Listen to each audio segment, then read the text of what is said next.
لو ركزنا في الكام دقيقة الجاية دول مع بعض، أقدر أضمن إن كل حاجة في عالم الذكاء الاصطناعي التوليدي من أول GPT لحد ميدجيرني هتبدأ تبقى واضحة ومنطقية جدا. ده هو حجر الأساس اللي قايم عليه كل حاجة. يلا بينا نبدأ. طب ليه بنقول إن ده أهم جزء؟ الموضوع بسيط جدا. تخيلوا معايا إننا بنبني عمارة. الأساسيات اللي هنتكلم فيها دي هي الخرسانة والحديد اللي شايلين العمارة دي كلها. لو الأساس ده اتفهم صح، نقدر نبني فوق أي حاجة بعد كده، سواء كانت ترانسفورمرز أو ديفيوجن، وهنبقى فاهمين كل حاجة بتحصل ليه وإزاي. بصوا، المعادلة كلها، كل السحر متلخص في الجملة دي. الذكاء الاصطناعي التوليدي هو في الحقيقة مجرد ديب ليرنينج زائد شوية احتمالات.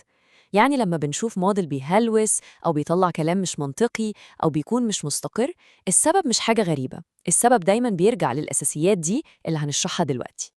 جميل قوي. طيب خلينا ندخل في أول وأهم سؤال، هو الموديل أصلاً بيفهم إزاي؟ ويعني إيه نيورال نتورك بجد؟ بعيد عن التعريفات الكورسات المعقدة اللي ممكن تخض أي حد. سيبكم بقى من تعريف الكورسات بتاع مجموعة من الطبقات والخلايا العصبية المتصلة. التعريف الحقيقي أبسط وأعمق بكتير.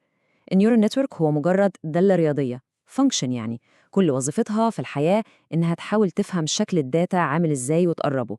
يعني كأنها بترسم خريطة للداتا عشان تعرف الباترن بتاعها. وعشان نفهم الفكرة دي أكتر، أحسن مثال هو القطط. لما بنوري الموديل مليون صورة القطط، هو مش بيقعد يحفظ كل صورة لوحدها، لا خالص. هو بيبدأ يفهم إيه اللي بيخلي القط قطة. بيفهم إن ليهم ودان مثلثة، شنب، عينين بشكل معين. بيفهم التوزيع أو الباترن بتاع القطط عشان يقدر بعد كده يولد صورة القطة جديدة تماماً عمره ما شاف زيها قبل كده. طيب عملية الفهم دي بتحصل إزاي؟ ممكن نتخيلها كأنها رحلة أو لعبة من 4 مراحل. الموديل بيخمن، وبعدين بيغلط، فبنحاسبه على غلطته دي وبنقول له إزاي يصلحها عشان المرة الجاية يبقى أحسن. أي موديل في الدنيا بيمشي على الرحلة دي. الرحلة دي بتمشي بالترتيب ده. أول حاجة الموديل بيخمن ويطلع ناتج. تاني حاجة بنقيس هو غلط بنسبة قد إيه بالظبط. تالت حاجة بنرجع لورا خطوة خطوة عشان نعرف كل جزء في الموديل كان سبب في الغلطة دي إزاي. رابع حاجة بنعمل تعديل صغير عشان نحسن الأداء في المحاولة الجاية، وهكذا مرة ورا مرة لحد ما يتحسن. الجملة دي ممكن تكون أخطر وأهم جملة في مجالنا كله حرفياً. الموديل ده عامل زي الموظف الشاطر قوي اللي بينفذ بالملي اللي بيطلب منه. فلو الهدف اللي احنا حاطينه له غلط من الأول، هو هيبذل كل مجهوده عشان يحقق الهدف الغلط ده بأحسن شكل ممكن. يعني اختيارنا للجول هو اللي بيحدد كل سلوك الموديل. وهنا بقى بيجي دور اللوس فانكشن. دي ببساطة هي الجول. هي الرقم اللي بنقول للموديل هدفك في الحياة إنك تقلل الرقم ده على قد ما تقدر. وفي الذكاء الاصطناعي التوليدي الرقم ده مش معناه صح أو غلط، لا، معناه أنت بعيد قد إيه عن شكل الداتا الحقيقية وتوزيعها.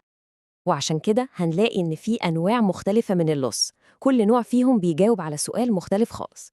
مثلا في موديلات اللغة زي GPT بنستخدم حاجة اسمها كروس انتروبي، ودي بتسأل هل توقعت الكلمة الجاية صح وبثقة عالية. في موديلات الصور زي الأوتو انكودرز بنستخدم ريكونستراكشن لوس، ودي بتسأل هل الصورة اللي عملتها شبه الصورة الأصلية.